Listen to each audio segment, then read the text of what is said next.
everybody, Andre here. Welcome back. I know it's been a while since my last video, but you know, I tried to make as many as possible. Right now with the album, I've been so busy that I really didn't have time to do it.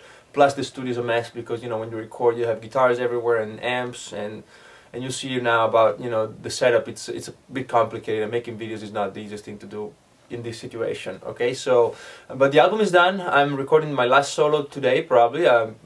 My policy for solos on records is to improvise them, which is it's a risk, you know, sometimes, but it keeps the album fresh, I think. So there's only one left to go. I maybe do like 3 or 4 every day. So the last 2 or 3 days I've been recording solos, and there's one more to go for the first song, and then that's it. Then probably take a few days off for the holidays, and as soon as I get back I'll mix it, and so by January the record should be out. You know, as soon as it's mastered, then we'll put it out. So it'll be on iTunes and Google Music and Amazon and Rhapsody and Spotify, you know, all these places. So anyway, this video will be about recording guitars. So this is part 3 of the building your own recording studio series.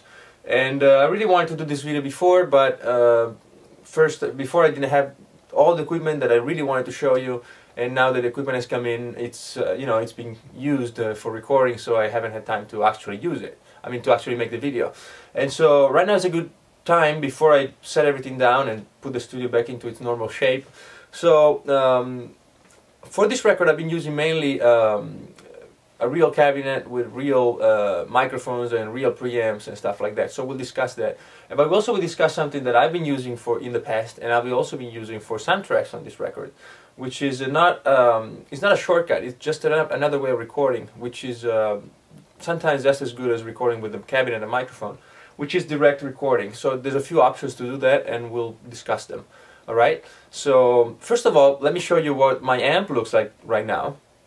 As you can see, these are just these are pillows from 2 of the sofas and couches we have here in the studio, and they cover the whole thing. Of course, you don't do this for the neighbors, you know. I mean, you have to have a conditioned studios for it. But what it does is, if you're sitting in this chair and you're facing the computer and your amp is sitting back there, you don't. Even if you're wearing some good headphones, you probably still hear too much guitar coming at you. So unless you have 2 rooms, which I don't want to use, I prefer to have everything in the same room.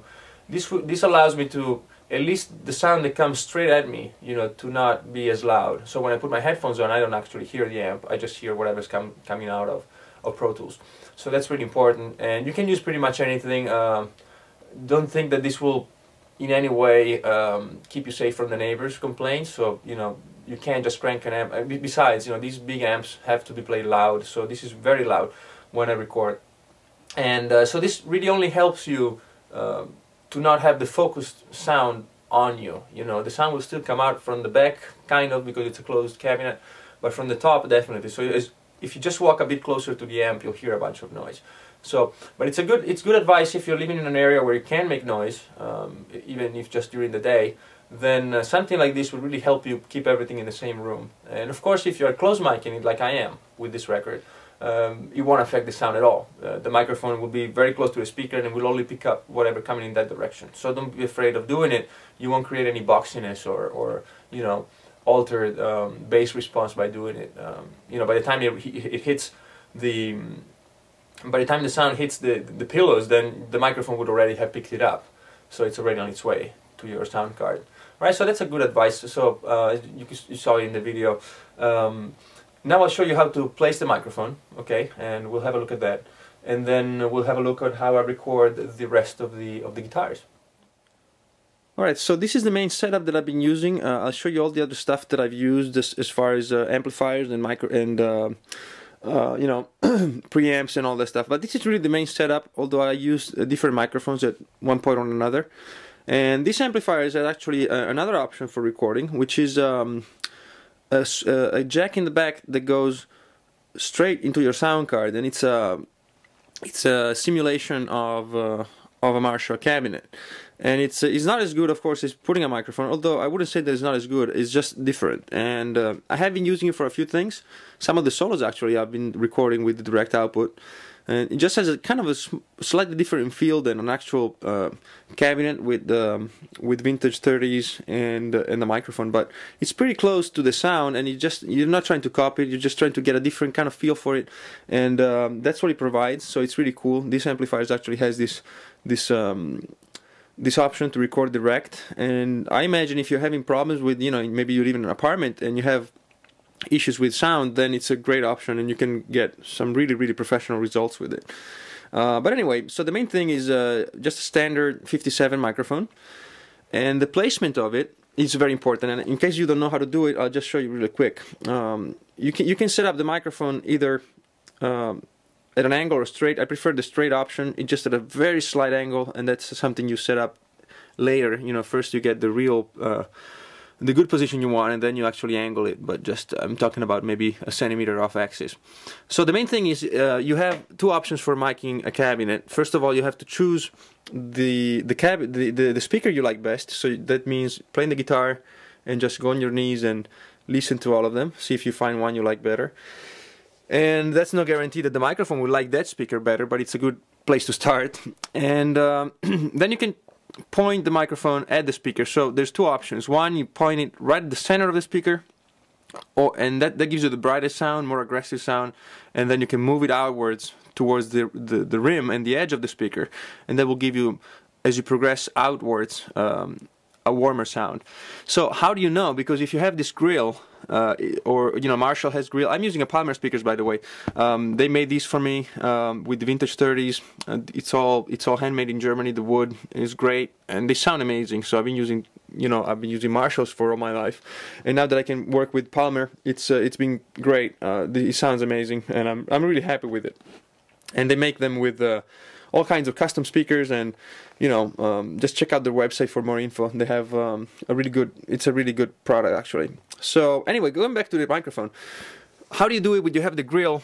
And sometimes you can remove this. You can actually remove this grill from here, but then when you remove it and you want to put it back on, then your microphone will kind of move around and defeat the purpose. So one trick, or the only trick, is to get a flashlight and actually use it just the way the microphone is sitting here. So just put the flashlight right on top of the grill, actually touch the grill, and move it around a bit, and you start seeing the inside of the amp. Right? So you'll be able to see exactly where the cone is and where the edge is, the space between speakers, where all the speakers are sitting, because it's really hard to tell from here. You actually don't see anything. And then when you're hitting the flashlight exactly where you want, just stick your finger in there, take away the flashlight, put the microphone in, and you're set to go. Alright, so once you have that set up, and my advice is to maybe put a piece of tape, when you're using the flashlight, put a piece of tape right where the center of the speaker is, and then put a piece of tape at the edge of the speaker. Then you'll know where to move. Alright, you'll be moving along this axis from the inside to the outside, and that will give you progressively a warmer sound. Once you have that, then just record a few parts, go back and listen, then move the microphone a bit, recording, go back and listen, and so on. Don't try to do it while you're playing, because you'll be distracted. These are very subtle differences sometimes. Once you find a spot you like, put some tape on it, and that's where you record. Okay, I like to actually have the speaker real close to the cabinet. If I had a better sounding room or a more professional room with a separate control room and recording room, which I really don't want to do, I would maybe set the microphone outwards a bit to pick up some of that room. In this case, actually, I just want the sound of the amp, so this is what it works. This is how it works for me. Okay, so it probably works for most people, unless you have a great sounding room. You might have a professional studio, but the room is not that great, you know, and then you just want to pick up the microphone. Okay, so this is the main setup, and let's go to the other amps and see how I get all the other guitar sounds.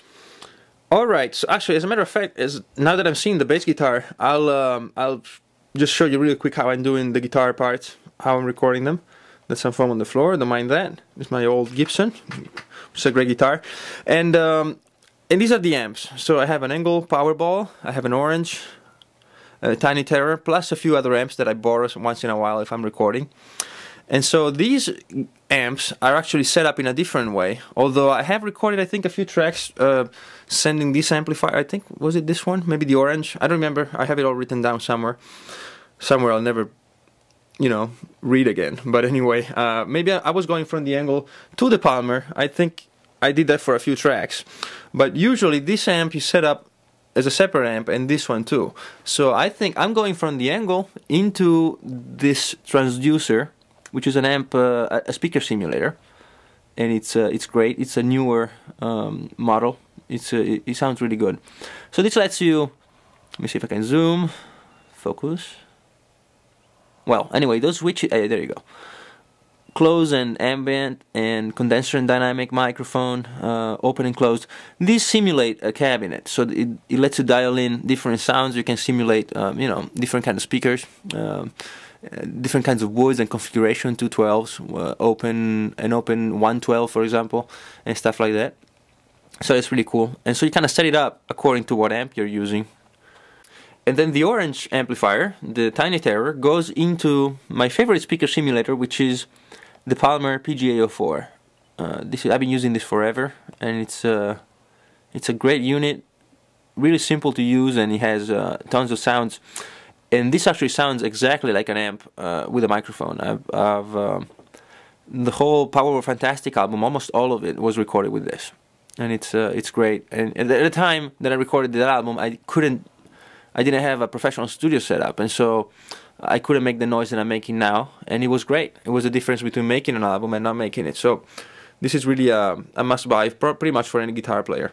The transducer is really nice too. It's just a bit of a different feel. It's a bit more modern, and the other one is a bit more classic, I think.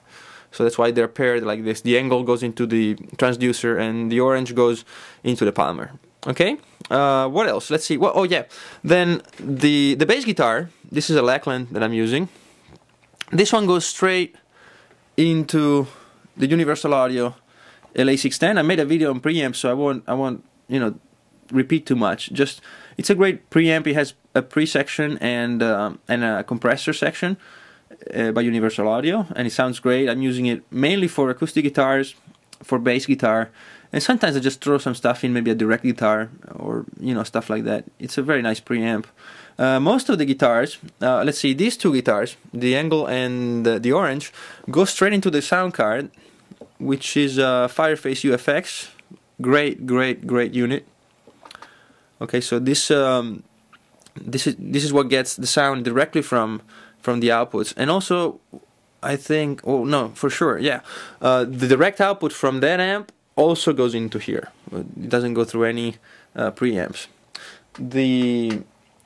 The microphone from the Marshall, from the Palmer speaker, this microphone, this actually does go to this Vintech 73i, which is a replica of the Neve 1073, which is a classic amplifier.